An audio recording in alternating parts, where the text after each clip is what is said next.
Bill Algeo versus TJ Brown. TJ Brown, downtown TJ Brown. He's 32 years old. He's got a record of 17-9. The 17 wins include 4 TKOs, 10 submissions, and 3 decisions. And his last 3 submissions, I believe, all come in the 3rd round. The last of which came in his last fight over Eric Silva, the new Eric Silva. And it's good to see TJ fighting like that, as obviously the last few fights of his career have been against the best competition, as it goes with most good fighters. And that's where he's hitting those 3rd round subs, which speaks a lot to his game. It's coming all together for him, and he's 32. He's entering his prime. I think he's a lot tougher to put away than he once was, on the regional scene, certainly via strikes. He's been submitted to Jordan Griffin, got him out of there. I think he's still an active UFC fighter, but he might not be. Trey Ogden, who fought last week, also got him out of there with a rear naked choke. The Griffin one was a 2nd round guillotine. And but still, since then, we've seen TJ Brown battle back and forth in the UFC. He's had plenty of really close fights, showed a lot of grit against Kamuela Kirk and Charles Rosa. These are tough fights. And again, I think he's entering his prime here, and all of his skills are coming together. Bill Algeo, same thing. He's 33 years old. I think he's, he's suffered a lot of losses throughout his career, 7 losses, but they're all to excellent fighters. Jared Gordon, Brendan Loughnane, Ricardo Lamas, Ricardo Ramos, and Andre Fili all beat him by decision, and Shane Burgos submitted him with a rear naked choke on the regional scene over, in the Northeast over here. And then he's got some other submission loss to some fucking guy. I don't know his name. Either way, Bill Algeo, he may not be the most dominant athlete, but he's one of these long, lanky guys who is relentless.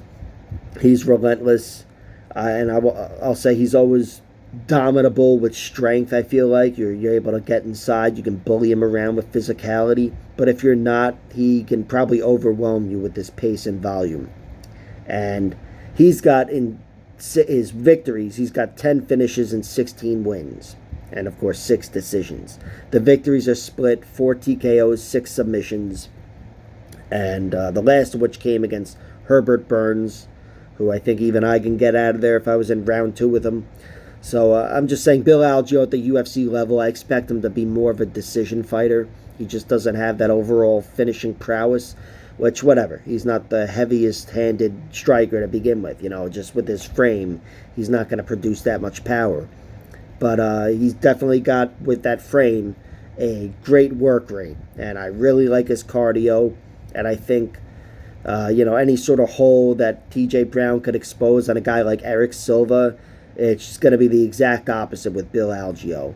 Those holes aren't going to be there. I think TJ Brown, his path to victory here would be holding Algeo down, either against the cage or on the ground, and winning a decision.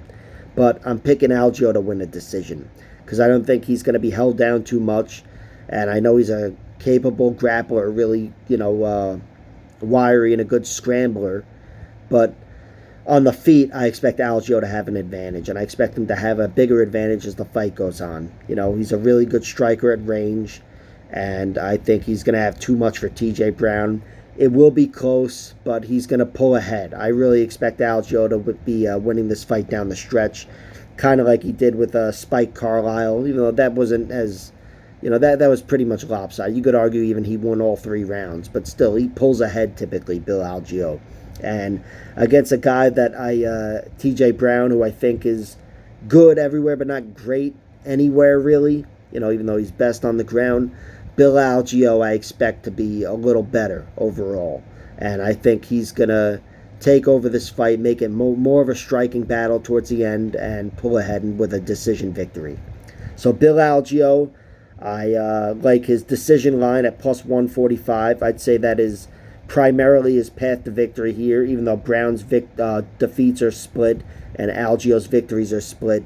At the UFC level, Algeo's trending towards a decision fighter, and TJ Brown at the UFC level in his prime here, he's trending toward being a more durable fighter than his record suggests.